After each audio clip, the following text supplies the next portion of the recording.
Hello बच्चों, कैसे हो। आगे एक टॉपिक हमारा जो है वो अब देखिए, आगे इलेक्ट्रिक पोटेंशियल निकालना है ड्यू टू नॉन कंडक्टिंग के लिए निकालना है आपकी बात। जैसे कंडक्टिंग सॉलिड या होलो कंडक्टिंग, होलो नॉन कंडक्टिंग, तीनों की प्रॉपर्टी आप ऑलरेडी पढ़ चुके हो। इस केस में क्या होता है, उन तीनों केस में था चार्ज बाहर शिफ्ट हो जाता था, इसमें क्या होगा, नॉन कंडक्टिंग सॉलिड स्फीयर के अंदर क्या होगा, चार्ज जो होगा वो पूरी बॉडी में ऐसे फैल जाएगा। ठीक है, मान लो इस पर आर इसकी रेडियस है और क्यू इस पर चार्ज है, तो इसके केस बनेंगे तीन। अच्छा, पहला पॉइंट मैं ले रहा हूँ, मान लो आपका आउटसाइड, तो आउटसाइड में पॉइंट पी ले रहा हूँ, ये आर दूरी है, तो आउटसाइड के लिए रहेगा आर बड़ा है आर से। तो सीधी सी बात है, इलेक्ट्रिक फील्ड इंटेंसिटी जो होती थी आउटसाइड, आपको याद हो तो K Q divide by R square. और अभी फॉर्मूला याद रखेंगे, D V is to minus का ई डॉट डी आर। और मान लो ये पॉइंट पी है और हम लेकर आए हैं किसी यूनिट चार्ज को इनफाइनाइट से, तो लोअर लिमिट क्या होगी, इनफाइनाइट, और पी पॉइंट कितनी दूरी पर है, आर पर, तो आप ये वैल्यू रख सकते हो। और ऐसे ही पोटेंशियल मान लो कहाँ से चले थे, इनफाइनाइट पर, और निकालना किधर है, पी पर, तो ये आप अप्लाई कर सकते हो लिमिट्स। अब इसके बाद एक काम कर लीजिए, डी वी वी इनफाइनाइट और वी पी माइनस ई की वैल्यू उठाकर रख दो आप, K Q divide by R square into में डी आर। अच्छा, डॉट प्रोडक्ट है ई की और डी आर की, दोनों की डायरेक्शन सेम है, तो A D R cos zero बन जाएगा, और कोस जीरो 1 होता है, तो आप एक स्टेप मैंने यहाँ से हटा दिया। अब इसका इंटीग्रेट करोगे तो बच्चों वी इनफाइनाइट और वी पी माइनस का के क्यू बाहर आ जाएगा, और ये आर स्क्वायर है तो ये ऊपर माइनस आर की पावर 2 डी आर हो जाएगा ऐसे, प्लस का आइटम पर, और ये बन जाएगा आपका बच्चों क्या था ऐसे, इनफाइनाइट और ये आर, इनफाइनाइट और आर।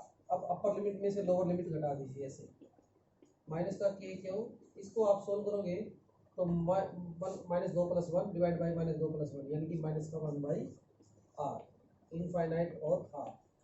अब एक काम करो, वी पी इनफाइनाइट पर हमने जीरो माना है, तो माइनस का इसको बाहर रख दीजिए, प्लस के क्यू, अपर लिमिट में से लोअर लिमिट को घटा दीजिए, और समथिंग बाय इनफाइनाइट क्या रहेगा, जीरो। तो यस गाइस, पोटेंशियल जो है बाहर की तरफ आ गया हमारा के क्यू डिवाइड बाई आर। यही केस था उस सेम में, तीनों स्पेस में, तो इसमें भी यही आएगा, और सरफेस पर जो होगा वो रहेगा आर बराबर है आर, तो यहाँ पर बन जाएगा V surface is equal to K capital Q और डिवाइड बाई आर। तो बच्चों ये तो सबके लिए सेम रहेगा। अब जो लड़ाई है वो है इनसाइड की, इनसाइड को देखिए जरा ध्यान से, तो मैं इनसाइड के लिए निकालने जा रहा हूँ, ये काफी बार कर चुके हैं हम इस टॉपिक को। तो इनसाइड के लिए इलेक्ट्रिक फील्ड, पहली बात तो आर की वैल्यू जो रहनी है हमारी लेस देन टू आर, और ये पॉइंट पी यहाँ नहीं, ये इनसाइड यहाँ पर लेना है। मान लो ये पॉइंट, ये आर दूरी है और ये आर है आपका, और इस केस में आपको पता है कि आर की वैल्यू इससे छोटी है, और अंदर जो आपको फॉर्मूला पहले बताया था मैंने, K Q divide R, R cube रहेगा हमारा। अच्छा, अब इसके बाद आप जरा ध्यान दीजिए, फॉर्मूला तो यही रहेगा। अब ये लिमिट का कंसेप्ट है, लिमिट रखिए।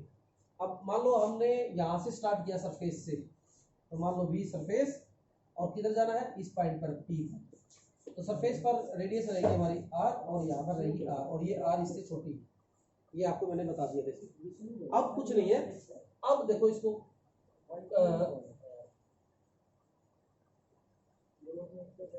अब मैथमेटिकल पॉइंट शुरू होता है, थोड़ा सा ये छोटा बना देता हूँ, D V is equal to कहाँ से V surface V point P minus का ई डी आर, और कहाँ से चले थे, सरफेस से और अंदर। तो बच्चों डी वी की वैल्यू इंटीग्रेट करोगे तो वी सरफेस और वी पॉइंट पी आ जाएगी, माइनस का ई की वैल्यू रखोगे K Q R divide by R cube into में डी आर। तो एक काम कर लीजिए, एक स्टेप मैं यहाँ से निकाल रहा हूँ, जो कॉन्स्टेंट उसको रख रहा हूँ, के क्यू बाई आर क्यूब, यहाँ से ई की वैल्यू में से ये अंदर गया आर डी आर, और ये आर और आर रहेगा। सिंपल सा पॉइंट है, मैंने ई की वैल्यू रख दी और जो कॉन्स्टेंट है उसको बाहर रख दिया। अब इसको इंटीग्रेट कर देंगे तो वी पी माइनस का वी सरफेस अपर लिमिट में से लोअर लिमिट घटा दी तो यहाँ बन जाएगा माइनस का K Q divide by R Q. अच्छा अब इंटीग्रेट करोगे तो बन जाएगा आर स्क्वायर बाई 2 और आर। बस अब क्वेश्चन में कोई ज़्यादा दिक्कत नहीं है। माइनस का K Q divide by R, upper limit में से लोअर लिमिट घटा देंगे तो एक बार तो आर की जगह आर ही रख दो और माइनस में इसकी जगह ही रख दो आर स्क्वायर बाई 2। अब थोड़ा सा इसको सोल्व करो। वीपी और वी सरफेस पर मैंने अभी पहले बताई थी आपको कि वैल्यू क्या थी, के क्यू डिवाइड बाई आर। थोड़ा सा इसको सोल्व करो। माइनस का K Q by R R square by K minus का K Q R square by 2 R. ठीक है, ओके। माइनस माइनस यहाँ पर खोल लेंगे तो प्लस हो जाएगा, प्लस के क्यू आर स्क्वायर बाई, और ये था आर क्यूब में था माइनस का के क्यू बाई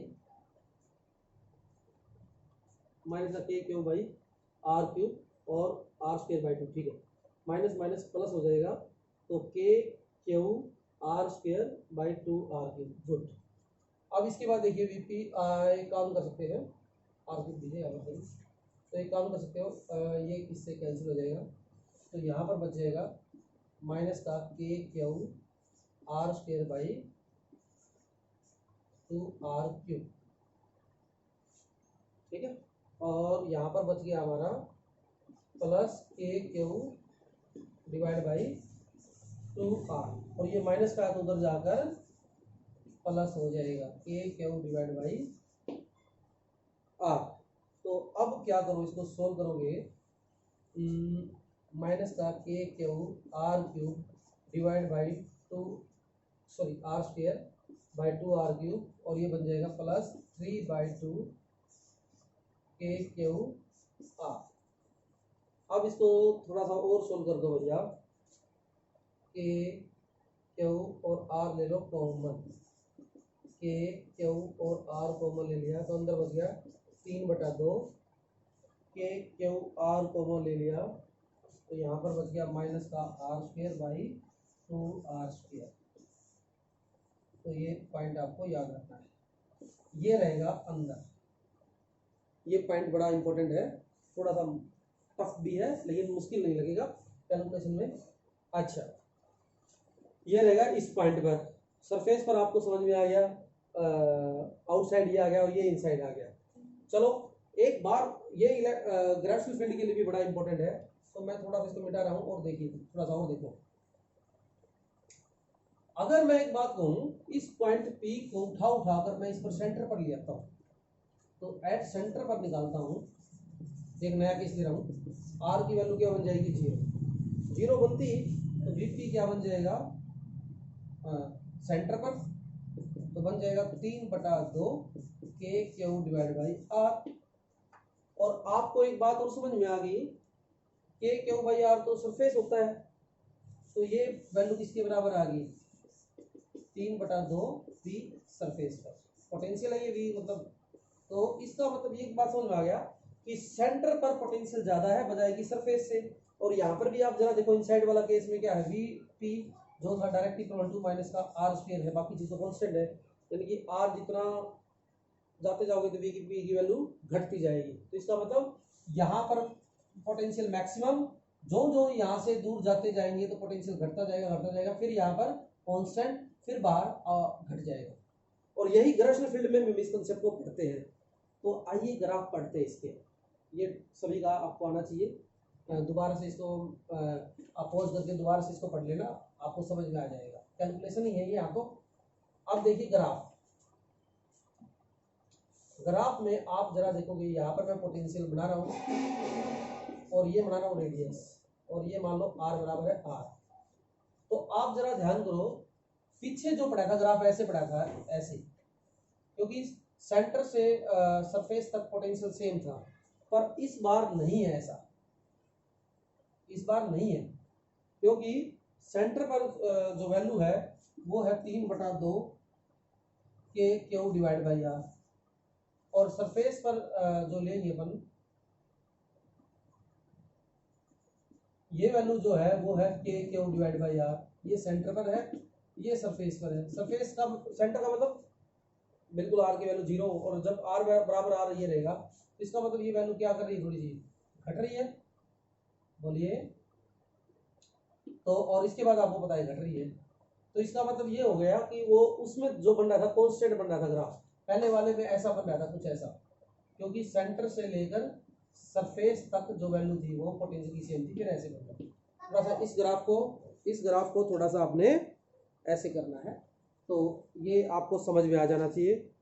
इसको अच्छी तरह से आप 2-3 बार इसकी प्रैक्टिस करोगे तो आपको समझ में आ जाएगा। ठीक है, थोड़ा सा ग्राफ इसको यूँ बना लीजिए, घटा हुआ। ठीक है, ये थोड़ा सा स्लोप सा बना देना यहाँ पर। ऑल दी बेस्ट, यहाँ तक कर लीजिए।